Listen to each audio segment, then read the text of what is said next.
Okay guys, it's a new day. I got a little camera assistance here, bringing in some of these dark spots.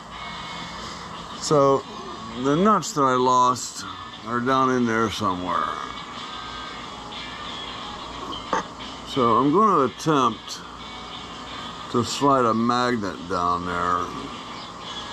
I bought some ceramic magnets. They're not super strong. I may be able to push them down there and bring them back up if I can anchor a wire to that magnet.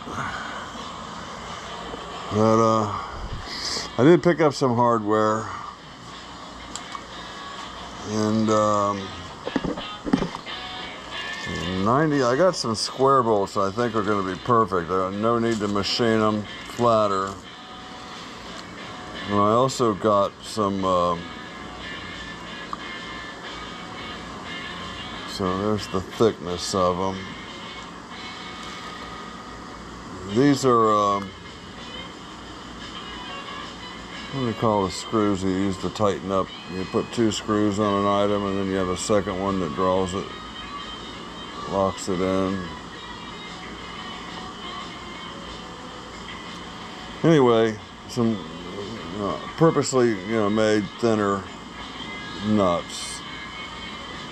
So I'm hoping that the square ones will fit because they'll grip a little better on the area that the bolt has to go flat on. And then this here, so this is 95 cents a piece for the square ones, 75 cents for these. And I'm almost embarrassed to say how much. This was $2.79 for one. I mean, what's inside? Is there gold inside there? I mean, it doesn't even have solder in it. It might be shrink tube, but man, and that's for my ground wire. I'll show you where I got that at. Let me get up here on my ladder. It's not really a ladder, but I usually need one milk crate. So the ground wire, I need to get some more liquid tape on there. I just ran it out here to the outside because I didn't want to deal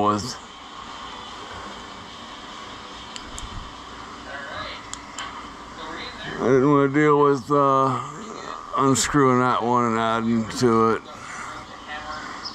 But this is my switch. So I just need to ground the inside of the box, get the door shut on it.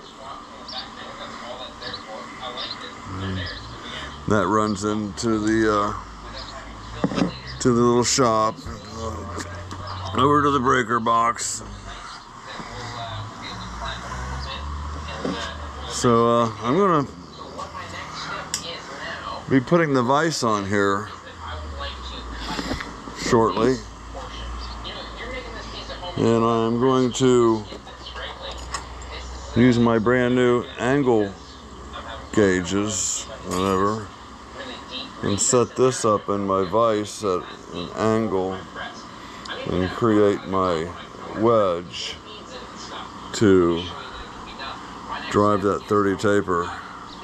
Is it cat 30? Is that how you say it? A cat 30 taper, or is it just 30 taper?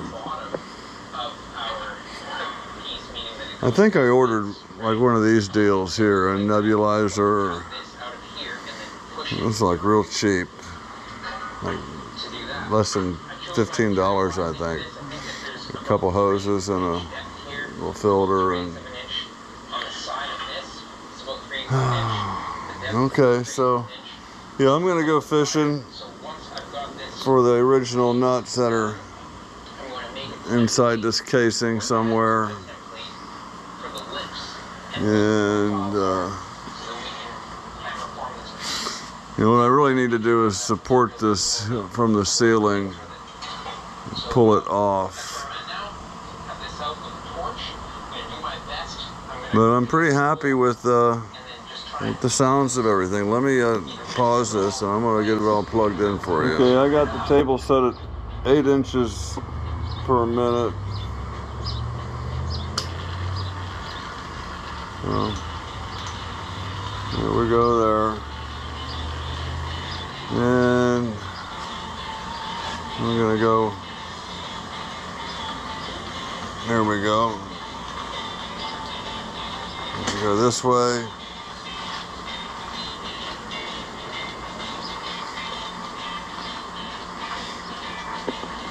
Now there's supposed to be a big screw here for the gib adjustment.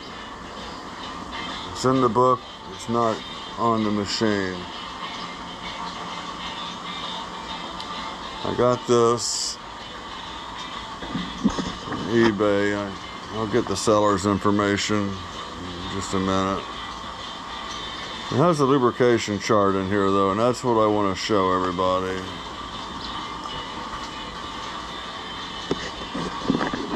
I'm going to try to hold it on there. Let me just do this part of it, okay? So A is feed screws, feed nuts, screw nuts, machine oil.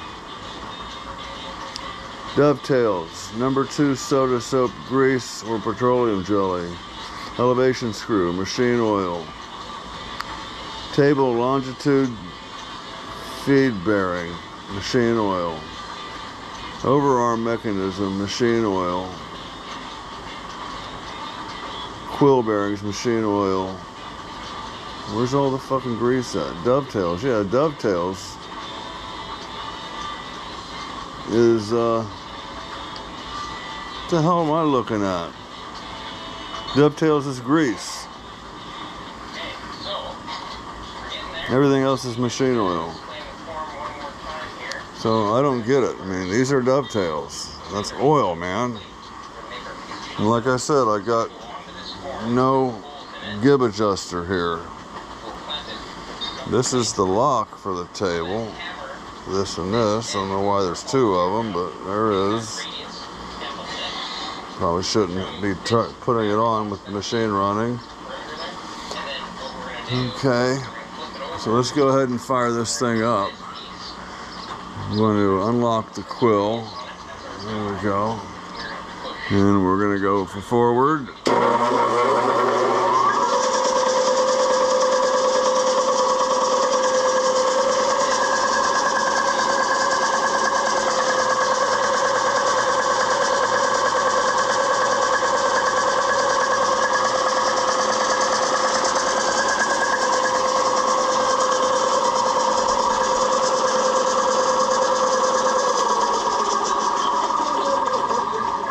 I think I can clean up some of this noise because there was the plates on the bottom of these timing pulleys got bent up a little bit when this thing was wobbling so much.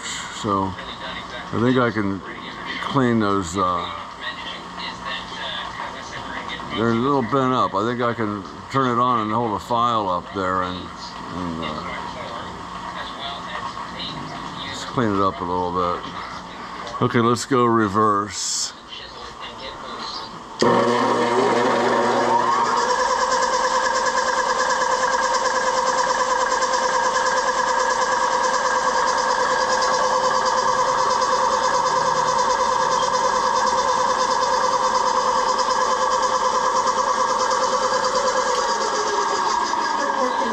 Okay.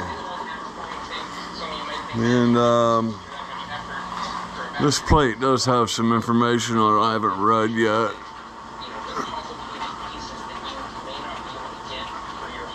Looks like I have a serial number or a series number. Maximum horsepower rating.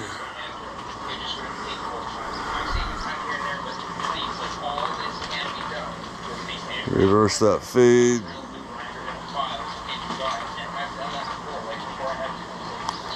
As far as I can tell, there's no rapid on here.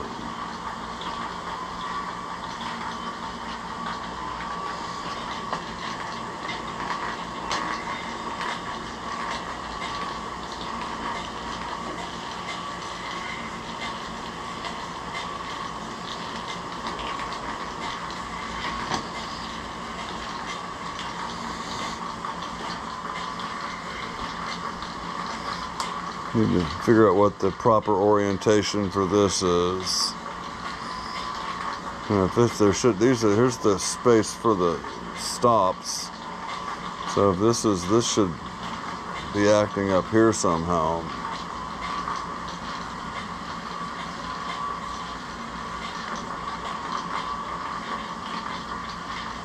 Maybe there's some linkage up there.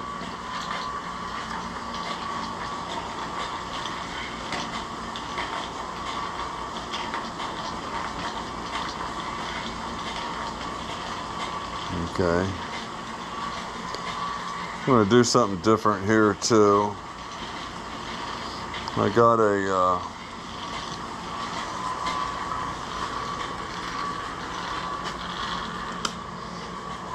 a piece of acrylic.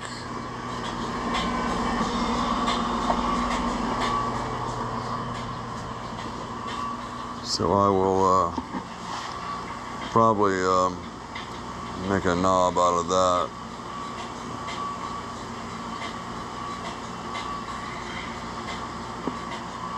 Okay, so the plan is to get the vise on here, set up, make my wedge, just play around a little bit, do a couple cuts, and then break her down, get this table off of here.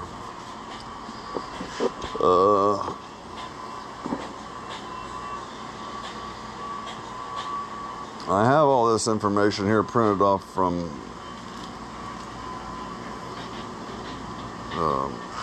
vintagemachinery.org, but it's a very poor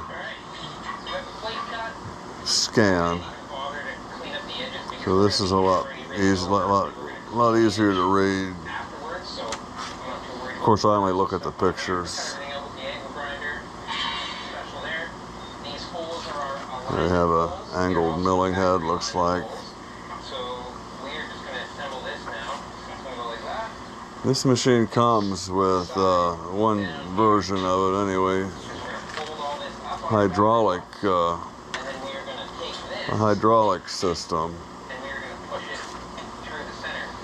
So you have this cabinet here, and the bottom is a coolant pump, and then there's the top is a hydraulic power feed pump. So there's a box, a power feed that mounts up on the quill. Imagine on these four bolts here, and would be powered by this hydraulic pump. Quill power feed.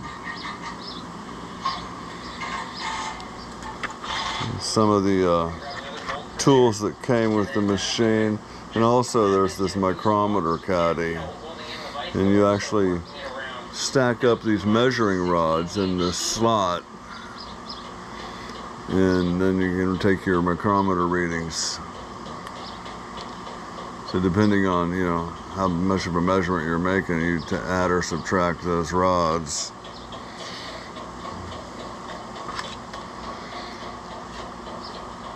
So this is like some of the accessories.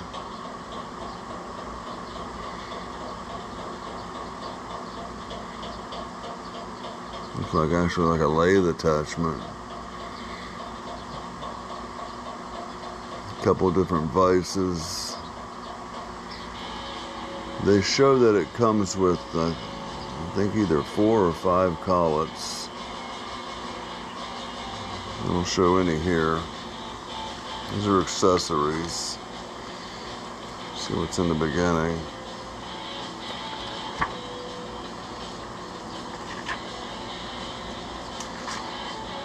Yeah, here's like what's in the box thing. So here, number 5, you got 4 collets. You got the number 6, they're calling a collet chuck. 5, they're calling set of 4 collets, 3/8 half, 5/8 3/4.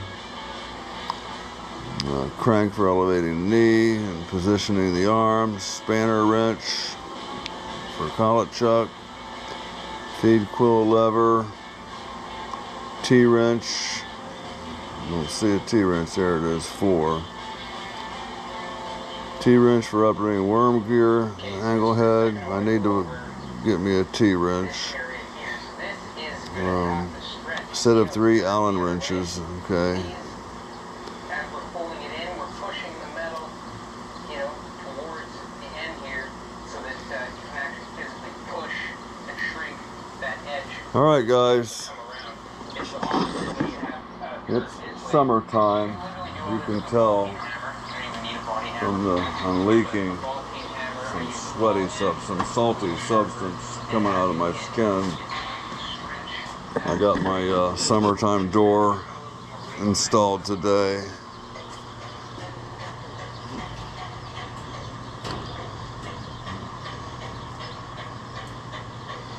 So that'll get me some air in the shop. Got a draw gate here.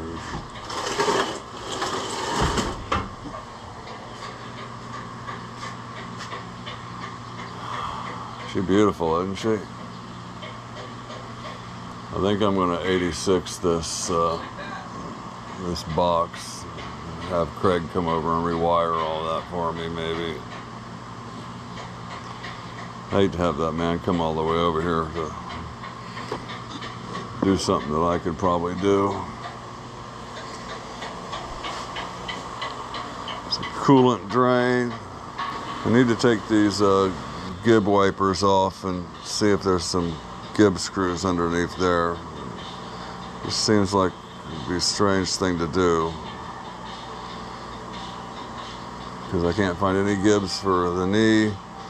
I can't find any gibs for, well, actually I do find it. I do have the gibs for the table located. And I need to figure out the lock on this table. It's got a screw down here. No matter which way I turn it, doesn't seem to make a difference. This thing's really tight right now. And it'll move. Of course, there's no oil on it. And it's always had grease on it.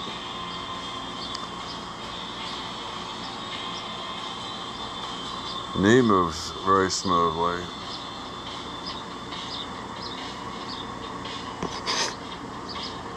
Wow, okay.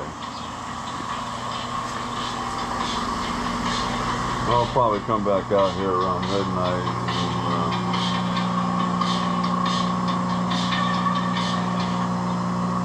and put in a little work session. Got no appointments tomorrow, so I can sleep through the hottest part of the day. Okay, guys, like and subscribe. Tell a buddy, bring a friend. I always appreciate you coming along. Hope this wasn't a waste of your time.